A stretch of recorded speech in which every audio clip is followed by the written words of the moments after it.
नमस्कार, रीवा 24 के आज के अंक में आपका स्वागत है। पहले एक नजर आज की प्रमुख खबरों पर। गणपति बप्पा मोरया के नारों से गूंज उठा रीवा। सार्वजनिक पांडालों के साथ घर घर पधारे गजानन। 3 साल बाद दोहरी हत्या का पुलिस ने किया खुलासा। गोविंदगढ़ स्थित खंडों में डूबे युवक के शव को परिजनों ने सड़क पर रखकर मचाया हंगामा। और गढ़ी सोहरवा के रहने वाले MBBS छात्र की हारमोनिया में अज्ञात कारणों से मौत। इन खबरों को आगे हम विस्तार से देखेंगे। हिंदू उत्सव समिति द्वारा श्री गणेशोत्सव चल समारोह के साथ गरबा महोत्सव का भव्य आयोजन किया जाएगा। विगत वर्षों की भांति इस वर्ष भी रीवा नगर के साथ संपूर्ण जिले में श्री गणेश उत्सव का भव्य आयोजन किया जाएगा। ये बात आज एक प्रेस कॉन्फ्रेंस के माध्यम से हिंदू उत्सव धर्म परिवार के अध्यक्ष गुरमीत सिंह मंगू ने बताई।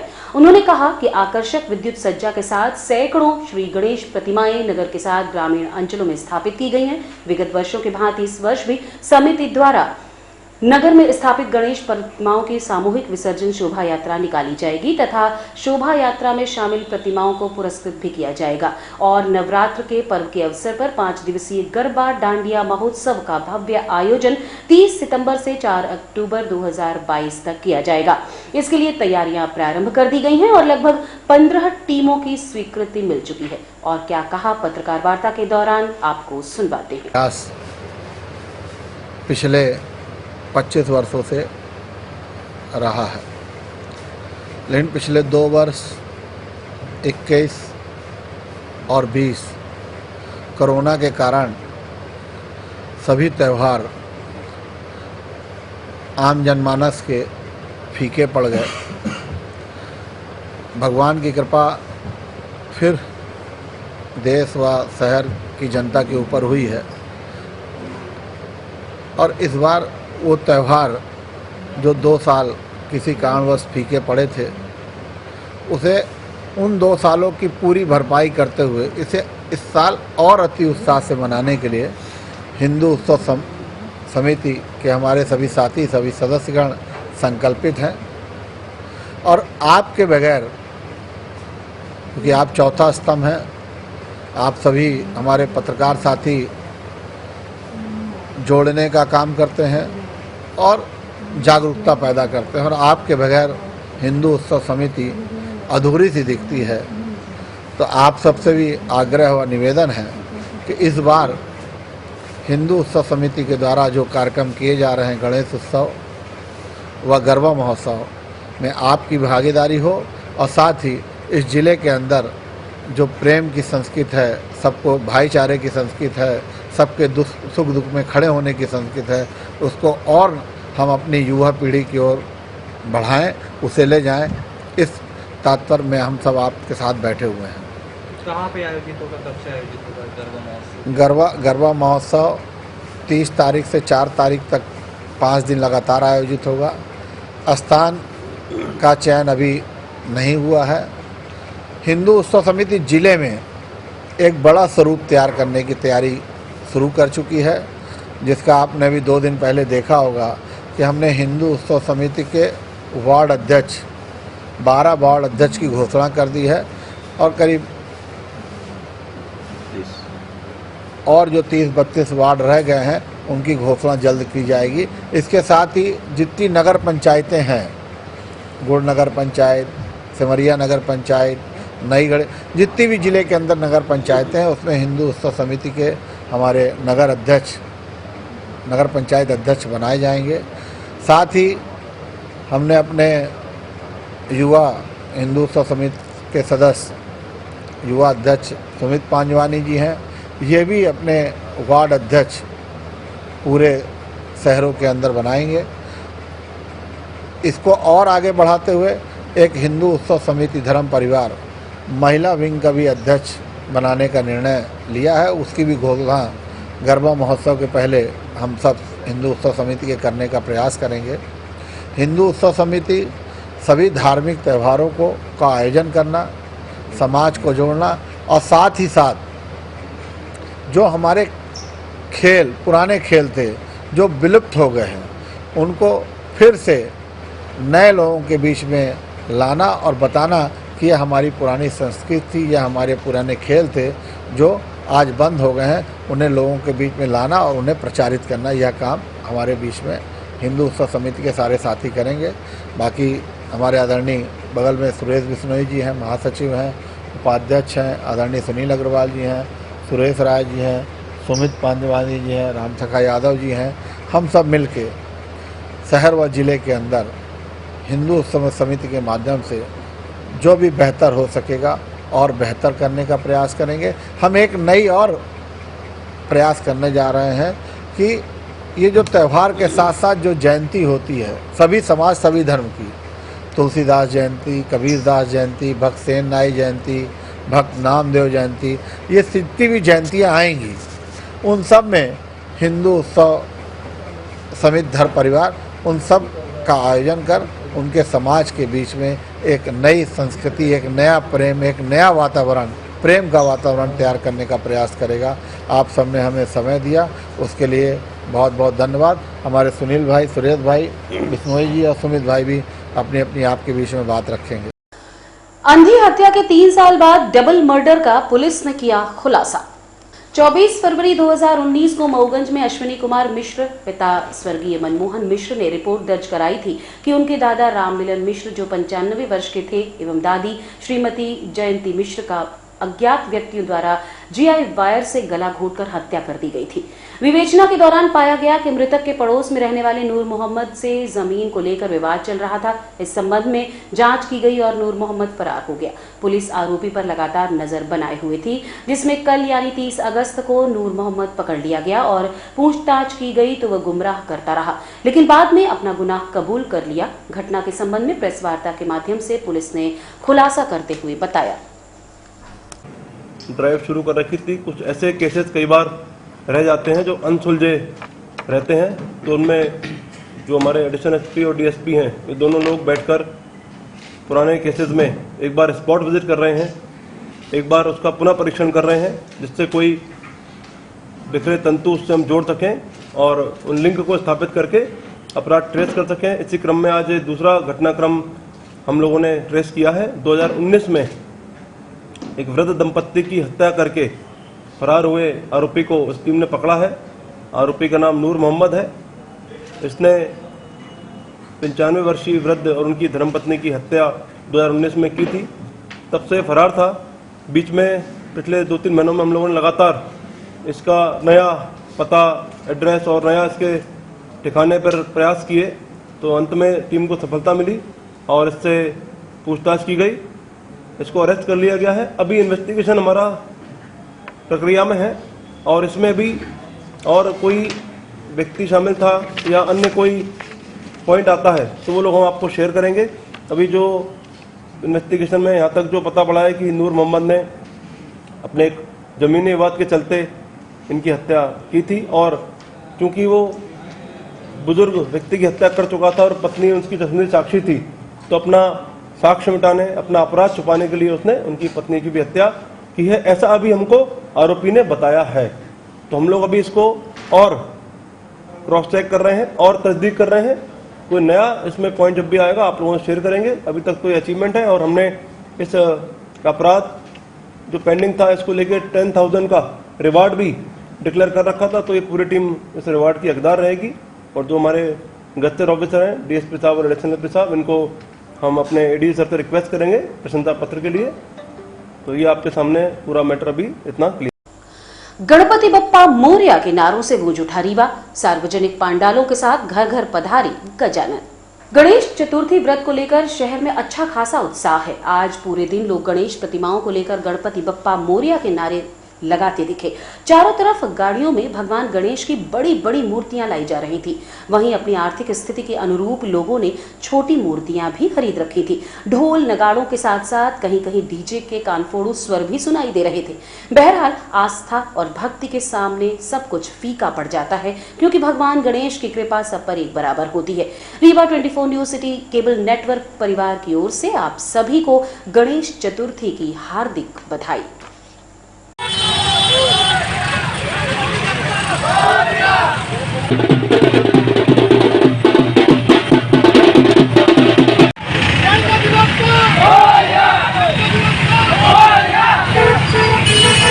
गोविंदगढ़ स्थित खंडो माता मंदिर के पास कुंड में डूबे युवक के शव को रखकर ग्रामीणों ने जमकर हंगामा मचाया।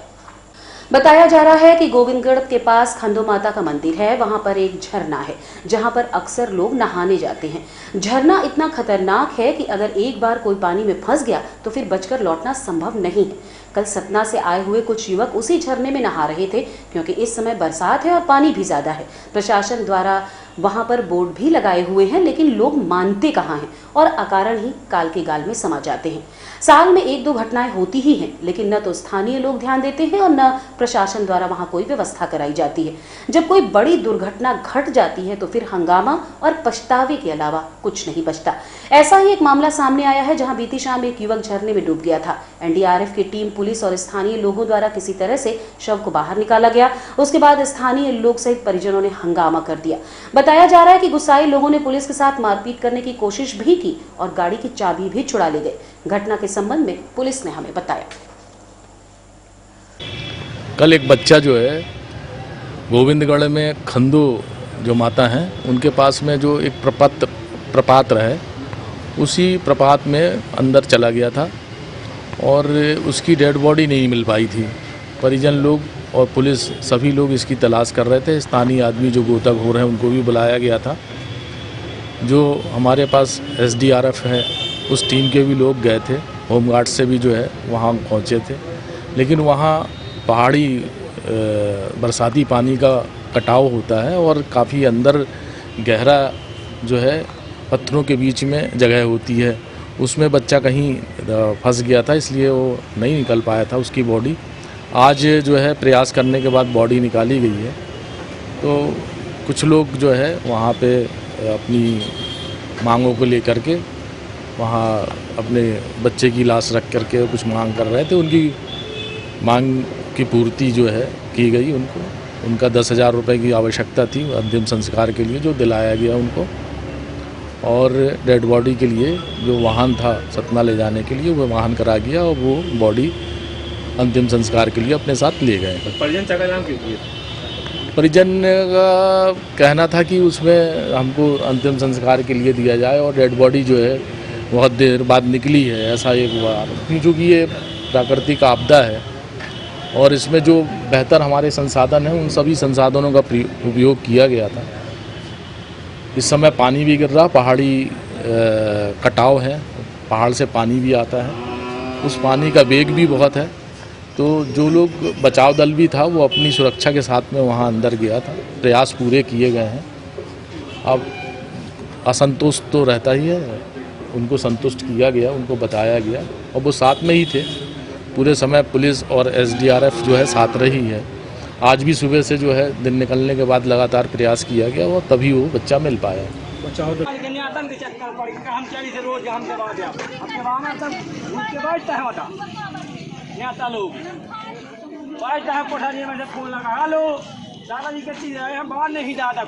त्योंथर क्षेत्र स्थित गढ़ी सुहरबा गांव के निवासी आशुतोष द्विवेदी की आर्मोनिया में मौत हो गई है। बताया जा रहा है कि त्योंतर गढ़ी सुहरबा निवासी आशुतोष द्विवेदी आर्मोनिया MBBS की पढ़ाई पढ़ने गए थे। बीते दिनों अज्ञात कारणों के चलते उनकी मौत हो गई। दुखद खबर की सूचना जब परिजनों को हुई तो उनके होश उड़ गए। परिजनों ने ट्विटर के माध्यम से सरकार, प्रशासन और लोगों से बेटे के शव वापस भारत अपने घर लाने की भावुक अपील की है। इस दौरान परिजनों ने केंद्रीय विदेश मंत्रालय रविशंकर जी को भी पत्र लिखा है और साथ ही त्योथर विधायक श्यामलाल द्विवेदी के द्वारा भी मुख्यमंत्री को पत्र लिखकर अपील की गई है। दुखद सूचना सुनते ही द्विवेदी परिवार के घर में लोगों का तांता लग गया। आसपास के लोग इकट्ठा हुए। इस संबंध में हमने उनके परिजनों से बात की। आज के 2 वर्ष पूर्व 17/3/20 को वो यहाँ से अर्मेनिया के राजधानी प्लेस इरविन में मेडिकल की पढ़ाई करने के लिए यहाँ से गया था। फिर लास्ट बार बात आपकी कब हुई? अभी 15 दिन पूर्व हमारी बात तो कभी कभी होती थी, लेकिन 15 दिन पूर्व अपने बड़े भाई से उसने बात किया था। आपको जानकारी कैसे मिली?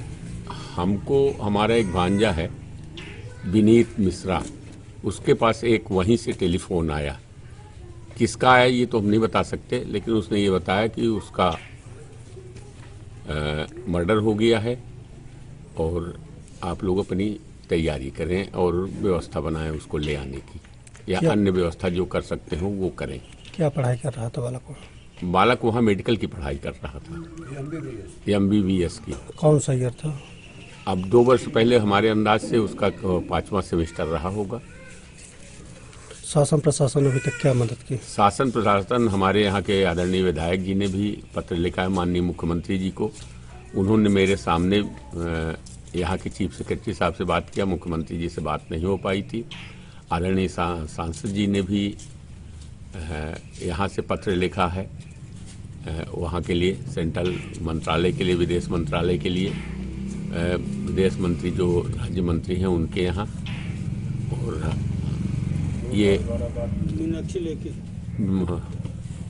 मीनाक्षी लेखी जी के यहाँ उनका पत्र गया है और उन्होंने ये आश्वस्त किया था कि हम आपकी लाश जो है वो दोबारा माने वापस इंडिया ले आएंगे और कराएंगे यहाँ। किसी प्रकार का संपर्क वहाँ से आपका हो रहा है? नहीं, अब वहाँ एक मेरा भतीजा अरविंद कुमार द्विवेदी रह रहा है जो वहाँ एम्बेसी वगैरह से संपर्क सुनकर स्तब्ध रह गया। मेरा भांजा आशुतोष द्विवेदी सन ऑफ कैलाशनाथ द्विवेदी सोहरवा की निधन की खबर सुनकर पूरे इलाके में मायूसी छा गई। शीघ्र मैं ग्राम सोहरवा गया। पूरा घर मातम में तब्दील था। मैं तत्काल माननीय शिवराज सिंह जी चौहान, मुख्यमंत्री मध्य प्रदेश शासन के विशेष कर्तव्य अधिकारी आदरणीय आनंद शर्मा जी से स्थिति को अवगत कराया। उन्होंने तत्काल राजस्व सचिव को, मुख्य सचिव को इस बात से अवगत कराकर दिल्ली में भांजे का पार्थिव शरीर भारत ले आने की कार्यवाही प्रारंभ करा दिया। मैं राकेश तिवारी, जिला रीवा, मध्य प्रदेश से। मेरा कजिन आशुतोष द्विवेदी जो गढ़ी सोहरबा, जनपद त्योंथर, जिला रीवा के निवासी हैं, वो 2 साल पहले आर्मेनिया गए हुए थे MBBS की पढ़ाई के लिए। कल हमको उनके बारे में पता चला कि उनकी आर्मेनिया में डेथ हो गई है। हम सब परिजन बहुत ज़्यादा परेशान हैं उनकी डेड बॉडी इंडिया वापस लाने के लिए, और हमको ज़्यादा फॉर्मेलिटीज़ भी नहीं पता है कि उनकी डेड बॉडी कैसे आएगी इंडिया। और हम आप सबसे विनम्र निवेदन करते हैं, जितने भी ऑल ओवर इंडिया में अथॉरिटीज़ हैं, कि आप हमारे कजिन की डेड बॉडी वापस इंडिया लाने में हमारी मदद करें। फर्जी आदेश जारी कर कूटरचित तरीके से जमीनों का नामांकन कराए जाने के संबंध में एडवोकेट BK माला ने कमिश्नर रीवा को पत्र लिखा। रीवा जिले के अनुविभागीय अधिकारी मनगवा तहसीलदार का एक कारनामा सामने आया है। इसमें फर्जी अदालत बनाकर लगभग 20 किसानों की भूमि का नामांतरण किसी दूसरे के नाम कर दिया गया। इस संबंध में BK माला ने बताया कि उन्हें ऐसी शिकायतें मिली कि मनगवा तहसील में फर्जीवाड़ा कर किसानों की भूमि जबरन दूसरे के नाम कराई जा रही है। इसमें फर्जी अदालत बनाकर फर्जी तरीके से तहसीलदार मनगवा की सील और सिग्नेचर कर जमीन दूसरे के नाम कर दी गई। इस संबंध में 20 जून को भी कमिश्नर रीवा को एक पत्र लिखा गया था, जिस पर कोई भी कार्यवाही न होने के बाद दोबारा पत्र लिखकर जानकारी मांगी गई है। क्या कहना है समाज सेवी BK माला का, आप भी सुनिए। के अंदर तहसील में कुछ दलाल सक्रिय थे और तहसील के कुछ कर्मचारी उसमें शामिल थे, जिसमें SDM के पद मुद्रा हस्ताक्षर से एक आदेश जारी होता है कि फला व्यक्ति की भूमि फला नामांतरण की जाती है या उनके नाम दर्ज की जाती है। जब संबंधित भूमि स्वामी को सुना नहीं गया, संबंधित भूमि स्वामी की आराजी के संबंध में बात चला नहीं, प्रकरण चला नहीं, तो इस शनिवार रविवार को एक योजना बनती थी और वहां पर फर्जी अदालत उसी तहसील के अंतर्गत, बाहर नहीं होता था, उसी तहसील में होता था, और तहसील के अंतर्गत समस्त डॉक्यूमेंट तैयार किए जाते थे, ऑर्डर शीट तैयार की जाती थी। तो इस संदर्भ में जब यह प्रकरण हमारे संज्ञान में आया तो हमने माननीय आयुक्त महोदय को एक प्रतिनिधिमंडल के साथ और संबंधित भूमि स्वामियों के साथ मिलकर एक ज्ञापन दिया, आवेदन प्रस्तुत किया और माननीय आयुक्त महोदय को आश्वस्त किया कि इस संदर्भ में समस्त अभिलेख इस प्रकार के हैं। तो माननीय आयुक्त महोदय ने इस प्रकरण को गंभीरता से लिया और इस संदर्भ में कलेक्टर महोदय को दूरभाष से भी चर्चा की, उन्होंने जांच के निर्देश दिए। यह एक रिमाइंडर पत्र फिर कमिश्नर आयुक्त महोदय से मैंने मिला, उनसे आग्रह किया, तो दोबारा एक 29/8/2000 को एक पत्र जारी हुआ है 2022 के, और माननीय कलेक्टर महोदय को पत्र संबोधित है। यह फर्जी कूट रचित मनगढ़ंत अदालत बना के जो दस्तावेजी आदेश जारी किए गए हैं, जिसमें न प्रकरण क्रमांक है, न आदेश प्रकरण क्रमांक है, न संबंधित वह प्रकरण क्रमांक दूसरे के नाम दर्ज है, पर यह प्रकरण क्रमांक जो डाला गया है वह पंजी में मनगमा के अनुविभागीय कार्यालय के पंजी में दर्ज नहीं है। एसडीएम के हस्ताक्षर मुद्रा है, ऑर्डर शीट है, सब चीजें हैं। इस प्रकार की फर्जी आदेश जारी किए गए, जिसके संदर्भ में आयुक्त महोदय ने कलेक्टर महोदय रीवा को जांच के निर्देश दिए। दोबारा रिमाइंडर पत्र गया है, तो इस आशय के आदेश जारी किए गए हैं और हम निष्पक्ष की जांच की मांग भी कर रहे हैं कि प्रकरण के बिंदुओं की निष्पक्ष जांच हो, जो भी इसमें शामिल है। इस प्रकार समूचे रीवा जिले में खेल चल रहा, संबंधित माफिया, संबंधित कूट रचित दस्तावेज तैयार करने वाले दलाल समूचे रीवा जिले में सक्रिय हैं, जिसका ज्वलंत उदाहरण मनगवा तहसील में देखा जा सकता है कि एसडीएम की पदमुद्रा, एसडीएम की भूमिका भी इसमें संलिप्त है। तो हम इस प्रकरण की पूरी जांच चाहते हैं और जो भी व्यक्ति इसमें शामिल हैं, जो भी योजना में शामिल है, योजनाबद्ध तरीके से ये खेल खेला गया। और रुकेंगे एक छोटे से विराम के लिए, आप बने रहिए रीवा 24 न्यूज के साथ। हड्डी जोड़ एवं रीढ़ रोग तथा स्त्री रोग एवं प्रसूति रोग का इलाज एक ही छत के नीचे। विघ्नहर्ता hospital and trauma centre, hotel landmark के पास, रतहरा, रीवा। डॉक्टर संतोष सोनी, पूर्व चिकित्सक, बॉम्बे हॉस्पिटल, मुंबई। हड्डी जोड़ एवं रीढ़ रोग विशेषज्ञ, छोटे चीरे एवं दूरबीन विधि द्वारा हाथ तथा पैर की हड्डियों का ऑपरेशन। गठियाबात, जटिल एवं बिगड़े हुए फ्रैक्चर का बेहतर इलाज करते हैं डॉक्टर संतोष सोनी।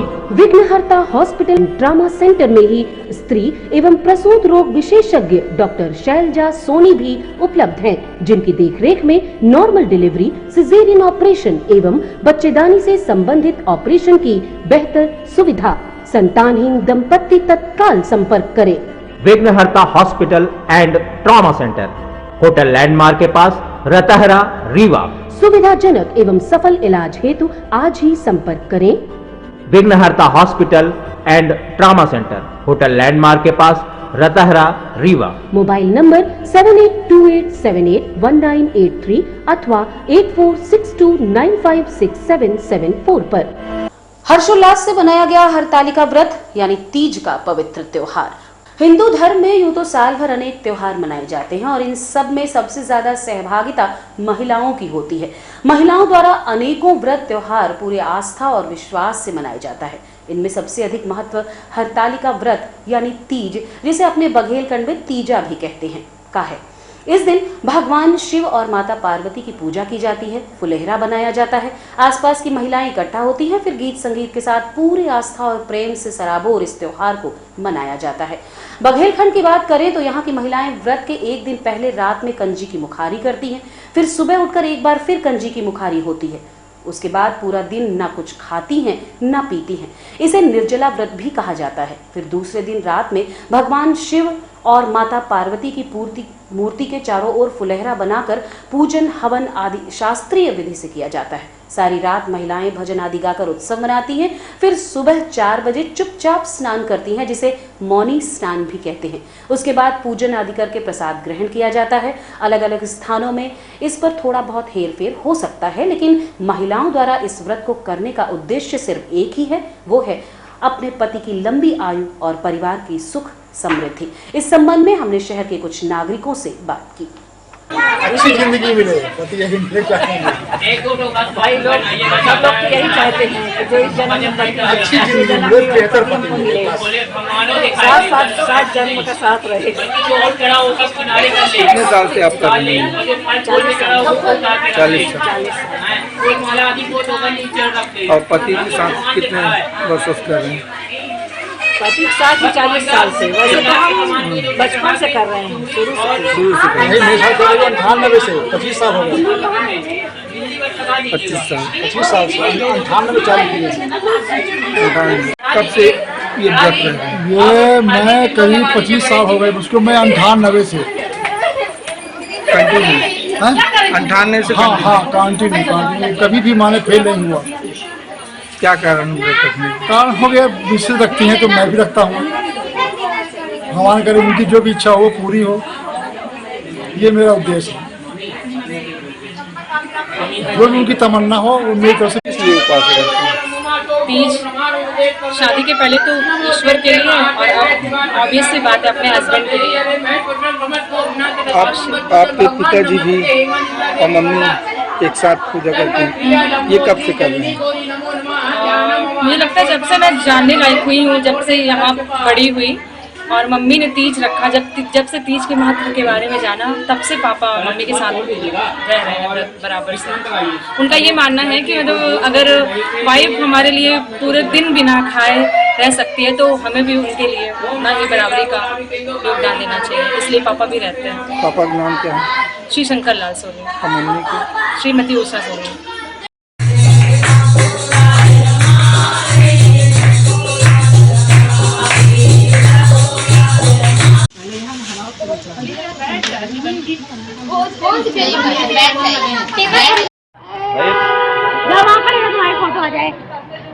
ओम पवित्रः पवित्रो वा सर्वावस्थांगतो यस्मृत मुंडरीका छम सभायाभ्यंतर शुचि